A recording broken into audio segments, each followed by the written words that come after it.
this is, I mean, this is why I love being able to be on this show doing this job right now is for a moment like this.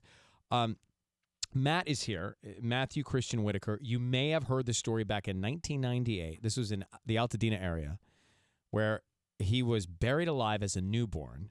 So crazy. There was a woman named Azita Malanian who was hiking, and she wasn't going to go on a hike that day, but she did. Something pulled her to do it. She's with her dog, and she sees these little legs sticking out from the dirt, and she begins to dig. And I guess you were in there for a couple of hours at that point, or over an hour.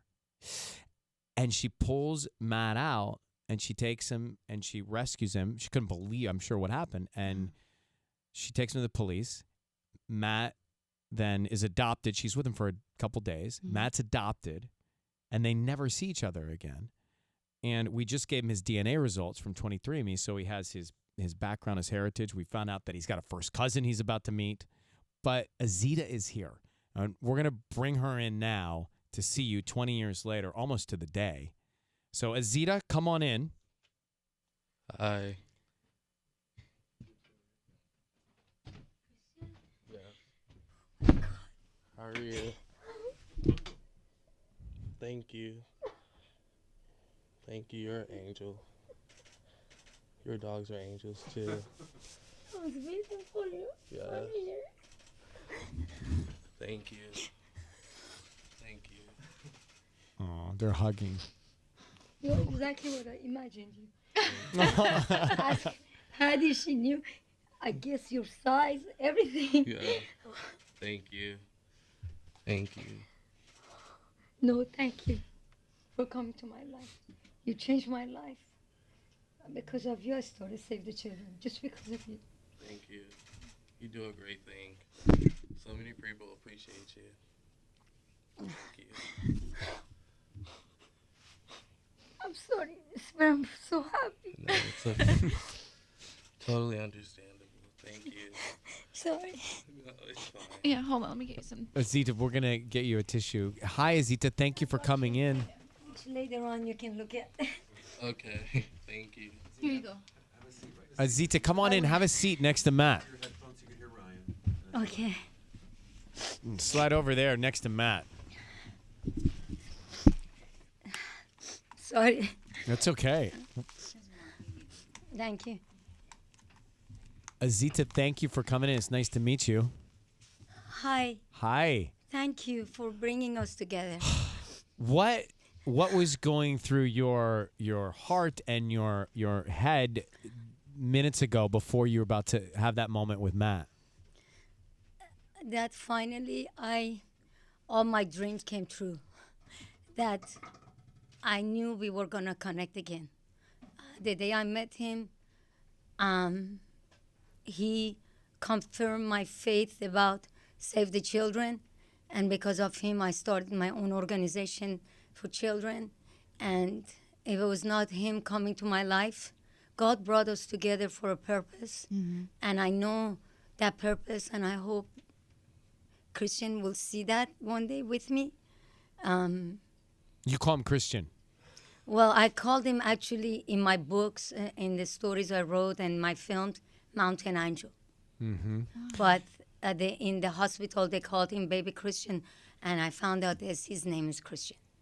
So, Azita, tell us about the day that you found him. You were not going to go on this walk with your dogs originally? No, I was supposed to go earlier, but it was a series of interruptions, and then finally at 6 o'clock, I went to the gym, but anxiety took over me, and turned around, went back home, and there was a T-shirt was given to me by Save the Children Foundation for all the events that I put for them, and I put that one on, and I went to. I said I have to go. My friend said let's go salsa dancing at the Mayan, and I said no, I have to go to the mountain right now, and I put that T-shirt on. It says America Save the Children. You were wearing that T-shirt when you found him buried alive? Yes. How I can't. It's Yeah. so overwhelming. What did you see in the ground? I didn't see anything. I passed by that area to go to the mountain. This has another story that how a lady came to change my path of where I parked for 6, 7 years to go park a street No.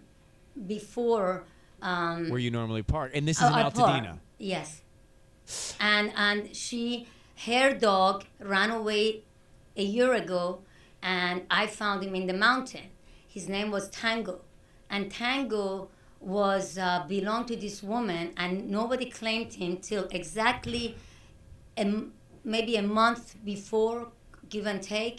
She came in. She appears out of nowhere in front of my car on Lake Avenue with her son, and she says, "Oh, that looks like my dog." I said, "No, this is not." Then she came the next day, tried to follow me to my home and harassing me that give me my dog back. I said, "I'm not giving it to you, it's not yours." So I went to hide from her in a back street. There is a street before, is a private neighborhood, and is the only one gate that nobody knows about. Wow. But it's about those neighborhood. That's why I'm very shocked that somebody knew to bring Right. Christian there. And so, but then she went away. But she made me to change my path after 8 years to go park in front of that gate. And this is a greater power working at this Yeah. point. Yeah. That is, as you said, your angel. And so, how long was he underground? Well, he was not there because we didn't hear anything. And Tango, which is the dog who, who's the reason I went there, didn't see anything. And we came back. I was going to run 20 minutes, and then suddenly I feel like I'm gonna get sick, and like somebody choking me or throwing up. And I think was the moment. It was exactly 10 to 15 minutes before that. I think that's when they were doing what they did. And because my soul is very connected to Christian from the time that he was conceived, I cried and I told all my friends that God told me that my destiny is to save the children. And you got him out of the ground, and then you took him. You tried to call the police, but you couldn't get through, and you took him to the police department. No, I went there and I heard the noise, but I thought I looked around and Tango, Ty, and Boo Boo, my dog, 3 Labradors, Tango was exactly standing over his head, and Wow. and I was saying, "Come on, let's go. What you're looking at?" And they wouldn't move, so I went back, and I'm screaming at them. It was a bunch of bushes, and suddenly, Christian's feet came out of the ground in front of my feet, and I didn't know it was his feet. I thought it was something coming out of the ground, and so I dragged my dogs to go to the car, and put the dogs in the car. And God told me, "You have to go back," and I went back without my dogs.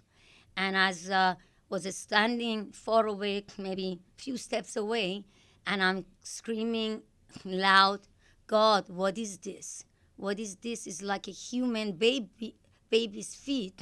And then he started crying. And I moved the bushes, and I opened a towel, and I saw an umbilical cord attached. Oh. I didn't even know it was a boy or a girl. And all I just said, "Oh my," he was crying. And I brought him out, and I dipped my nails in his nose and his mouth, and I started taking the dirt out.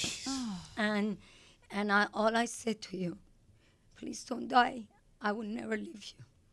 I love you." And all I said to you, "Please don't leave me."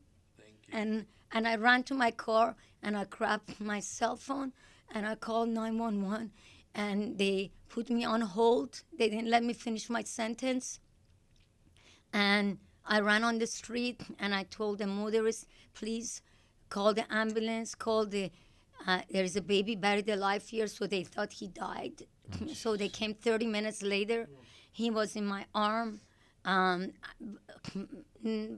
Neighbors, they found out, they brought blanket, and he was in my arm and holding me.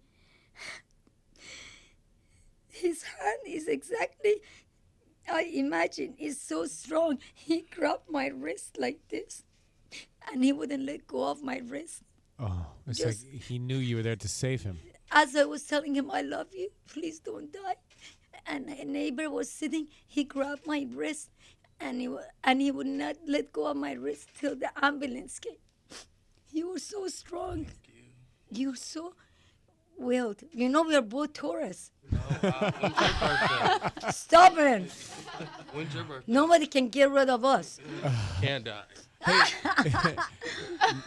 Matt, or Christian, as she calls you, did you know all of this? Is this the first time you're hearing the details of this? No, I read the article and it like said some of this, so I knew it, but it's like the first time. You're hearing it. Yeah, I'm hearing it. And what's going through your mind now, looking her in the eye, telling you this story? Just couldn't be more grateful and just overjoyed and just appreciative of her, one, changing her whole schedule, two, going back, three, staying with me and making sure I was going to be alive and taken care of, and she didn't have to do that. Oh, I had to do that because who can let a child like so wonderful like you Thank you. to go? Thank you. I know I was not in her life because they didn't let me, It's okay. and I went to the So hospital. you tried to meet him? Yes, they never let me. The children's services, they accused me that I persisted and persisted to see him, and they said, "How do we know you don't talk to the mother?" I said, "You are crazy. You know, I'm the one who found him. How can I talk to his mother? How do I know his mother?" Right. And the reason I didn't adopt him, I wanted him to go to a very safe home that nobody ever know about him, to risk to kidnap him or take him, because I don't know what was the situation. Right. You didn't have the background, so you wanted to make sure he was in the Yeah, safest but environment possible. My name was all over the news, Right. so if somebody wanted to come 4 years find him. later Yeah. to get him. So that's why you didn't adopt him. Yes, Wow. I wanted him to be safe So and have a normal life. and now he's at school. He's got a job. He Yeah. wants I he live a wants normal to life. I'm so proud. he wants to be an entertainment lawyer. He wants to do deals. He wants to So- negotiate. They tell me he wants to be a model, so I brought him clothing for his birthday. Oh, thank you. I have a Thank you. question for both of you. So we just heard this remarkable story, and your connection is unlike anything anybody can imagine. What do you see now? You're together 20 years later. What do you see your relationship becoming going forward? Well, I know my answer, but I want to see what Christian Well, has I to always want to keep in contact with her, and like college graduation, she'll be invited. Everything in life, she'll be like my fifth mom, and that's what it is. I want to be one of your godmother mom, or my friend called, what was that, God fairy, what do you call that? Fairy godmother. Fairy godmother. Fairy godmother. That's what my girlfriend called me.